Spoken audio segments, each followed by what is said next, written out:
When we speak of Kumbh Mela, Vrindavan, and the Yamuna, we are not just speaking of places, but of divine energies that transcend time and space. These sacred events and sites are not merely geographical locations. They are portals to the eternal, where the veil of illusion, Maya, is lifted, and seekers experience the higher reality of existence.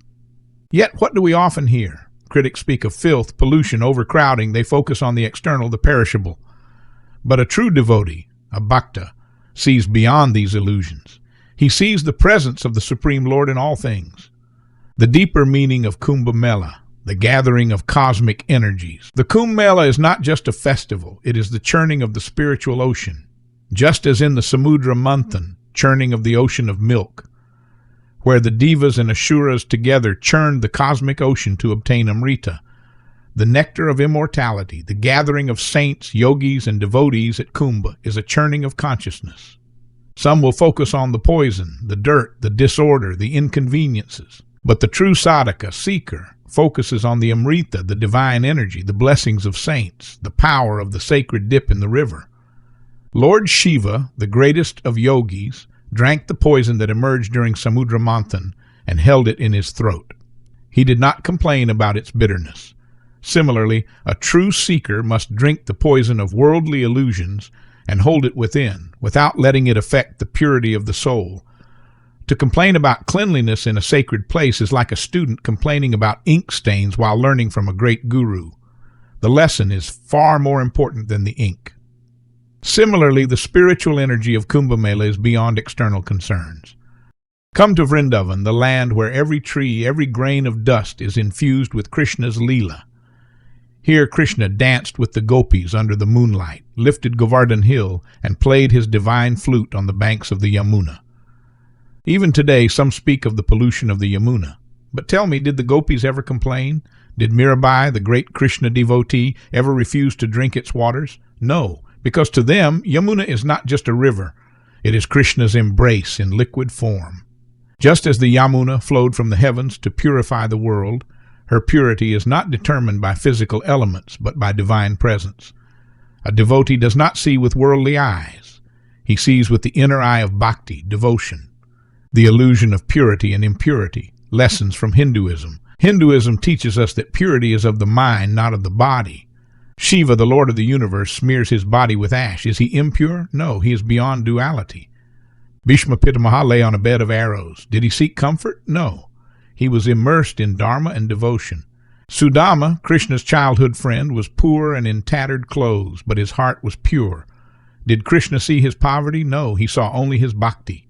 This is the secret of Sanatan Dharma. External beauty and cleanliness are illusions. True purity is the surrender of the soul. And when we become detached from external things, when we stop identifying with this temporary body, something miraculous happens. We transcend human limitations. The great rishis in the forest did not care for comfort. They meditated in the cold of the Himalayas because they were beyond bodily sensations. The Naga sadhus of Kumbh Mela walk unclothed, covered only in holy ash. To the ignorant they may appear strange, but to the wise they are living embodiments of Lord Shiva. Detachment does not mean rejection of the world.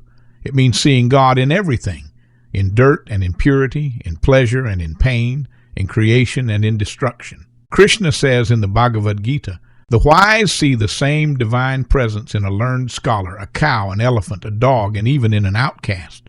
If we train our mind to see God everywhere, then whether we are in a temple or a street, in the sacred Yamuna or a polluted river, in a golden palace or a hut, we are always in the presence of the divine.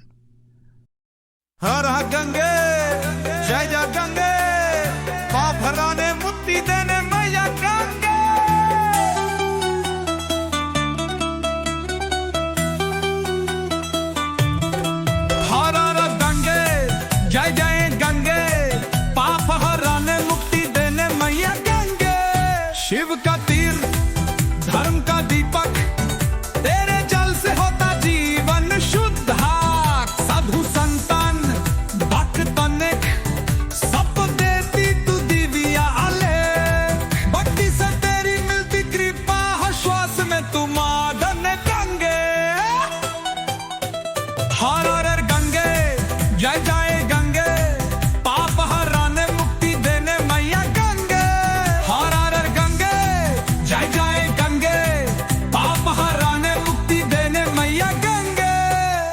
का तीर्थ धर्म का दीपक तेरे जल से होता जीवन शुद्धाक शुद्धाक साधु संतन भक्त तनक सबको देती तू दिव्या आलेख भक्ति से तेरी मिलती कृपा हर श्वास में तू माँ गंगे गंगे हर हर गंगे जय जय गंगे पाप हराने मुक्ति देने मैया गंगे हर हर गंगे जय जय गंगे पाप हराने मुक्ति देने मैया गंगे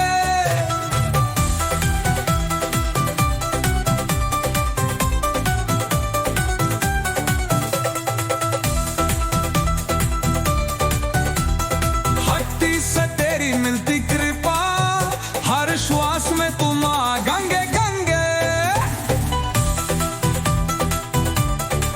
भक्ति से तेरी मिलती कृपा हर श्वास में तू माँ गंगे गंगे हर हर गंगे जय जय गंगे पाप हराने मुक्ति देने मैया गंगे हर हर गंगे जय जय गंगे पाप हराने मुक्ति देने मैया गंगे हर हर गंगे जय जय गंगे पाप हराने मुक्ति देने मैया गंगे हर हर गंगे जय जय गंगे पाप हराने मुक्ति देने मैया गंगे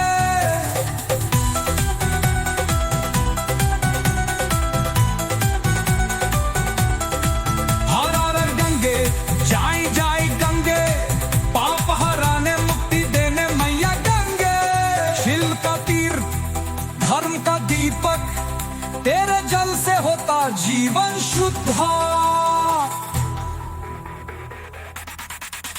साधु संतन भक्त अनक सबको देती तू दिव्या आले भक्ति से तेरी मिलती कृपा हर श्वास में तू माँ गंगे गंगे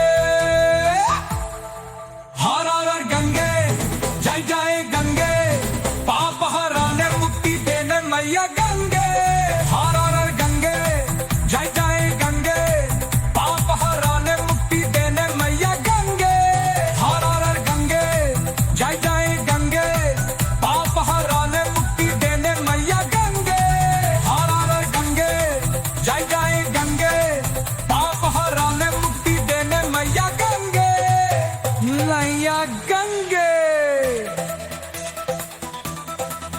साधु संतान भक्त अनक सबको देती तू दिया अले